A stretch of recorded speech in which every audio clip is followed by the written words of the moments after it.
হে ভাই, আমার একটা অনুরোধ রাখতে পারবেন? যদি রাখতে পারেন তাহলে আপনাদের কোটি মানুষের মনের বাসনা পূরণ হবে, যা আপনারা বছর বছর যুগ যুগ শত বর্ষ ধরে আপনারা লালন করে আসছেন। যদিও আমি প্রতিহিংসা বশত কোনো ধরনের এই কথাটি বলছি না, তবে আমি টিট ফর টেট, মানে হলো ইট মারলে পাটখেল খেতে হয়, এটি পূরণ করবার জন্য আপনারা পাল্টা বাণিজ্যিক নিষেধাজ্ঞা দেওয়ার মতো কাজ হবে যদি আপনারা আপনাদের জায়গা থেকে এই বিষয়টিকে প্রতিপালন করতে পারেন। বেশি কিছু না।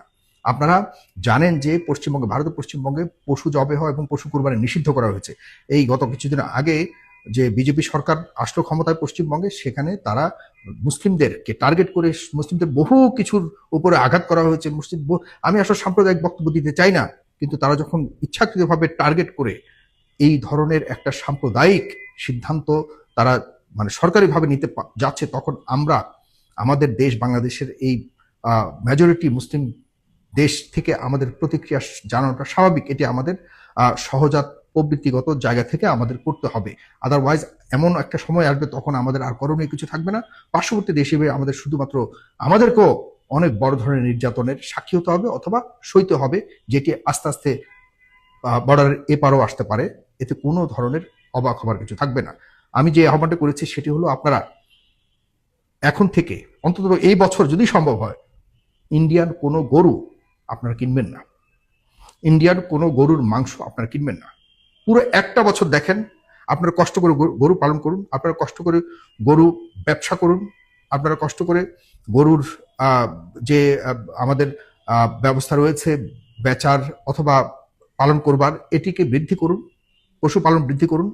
দেখুন আগামী বছর ইন্ডিয়ান গরু যখন তাদের দেশেই রাস্তাঘাটে এদিক মানে বিভিন্ন জায়গায় যখন মরা শুরু করবে, গরুর যখন তারা দেখবে তাদের এই দীর্ঘদিনের পালন করা গরু বিক্রি করে মুসলিমদের কাছে বিক্রি করে যখন তারা কিছু আয় রোজগার করতে পারতো, তাদের আর্থিকভাবে সবল হতে পারতো, আর্থিকভাবে এই গ্রাম অঞ্চলের কৃষকরা একটু হলো বাড়তি আয় করতে পারতো, সেটি যখন সম্পূর্ণভাবে বন্ধ হয়ে যাবে তখন তাদের সরকারের টনক নড়বে।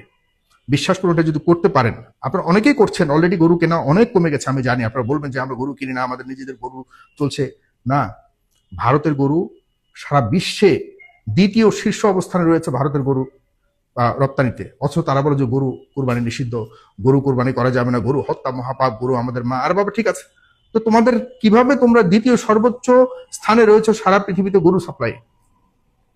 তোমরা এদিকে পশ্চিমবঙ্গ এবং আমাদের যেসব প্রদেশগুলিতে মুসলিমরা বসবাস করে তাদের ধর্মকে তোমরা টার্গেট করছো, যাতে কোনো ধর্ম মানে মুসলিম ধর্মের লোকেরা যাতে তাদের ঈদুল আজহা পালন করতে না পারে। তোমরা ঠিকই তোমার মাকে জবাই করো, ঠিকই, আস্তাগফিরুল্লাহ, আমি এবার বলতে চাই না, তোমরা মায়ের মানে মাংস খাও ঠিকই বা মাংস বিক্রি করো, কিন্তু তোমরা স্বীকার করতে চাও না, কারণ তোমাদের মনের মধ্যে এক, মুখে আরেক। আমরা এটার জবাব যদি না দেই, আমাদের আসলে কোনো ধর্মীয় জায়গা থেকে না, এটি মুসলিম, যেহেতু আমি তো অস্বীকার করতে পারবো না আমি মুসলিম নই, আমি মুসলিম 100% আমি মুসলিম, কিন্তু আমি অসাম্প্রদায়িক চেতনায় বিশ্বাস করি। যখন সাম্প্রদায়িক কোনো মানে হুমকি আমার সামনে আসবে, তখন আমি অবশ্যই আমি মুসলিমের জায়গা থেকে সর্বোচ্চ প্রতিঘাত প্রতিবাদ করব। এটাই আমার বিশ্বাস, ধর্মীয় বিশ্বাস বলুন অথবা মানবিক বিশ্বাস বলুন। সুতরাং আমাদের আজকে এই বিষয়টি পশ্চিমবঙ্গে রয়েছে, এটি কোন সময় এপারে চলে আসে আমি জানি না। আমাদের এই পারে আমরা কোনো ধরনের অসহনশীলতা, ধর্মীয় অশান্তি আমরা বরদাস্ত করবো না, এটা হলো আমাদের পক্ষ থেকে সরাসরি কথা। এখন থেকে আপনারা যারা যারা আছেন বাংলাদেশে, যারা গরু কুরবানি দেওয়ার জন্য একটু সামান্য কম খরচে ভারতীয় গরু কেনার জন্য চাচ্ছেন, ভারতীয় এই ধরনের সুবিধা নিতে যাচ্ছেন, তারা প্লিজ একটু মানবিক হন, একটু দেশপ্রেমিক হন, একটু আত্মমর্যাদাশীল মানুষ হন, এবং সর্বশেষ সবচেয়ে বড় জিনিস, একজন প্রকৃত মুসলিম হন।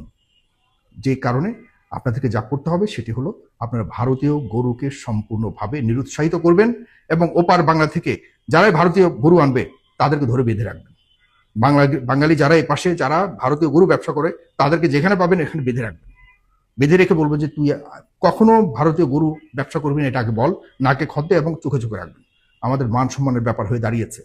সুতরাং তাদেরকে, তাদের গরু না কিনে তাদেরকেই, তাদের দেশের কৃষকরাই তাদের সরকারকে পেটাতে ধরবে কদিন পর। যদি না হয় আপনারাই আমাকে তখন জবাব দিয়েন।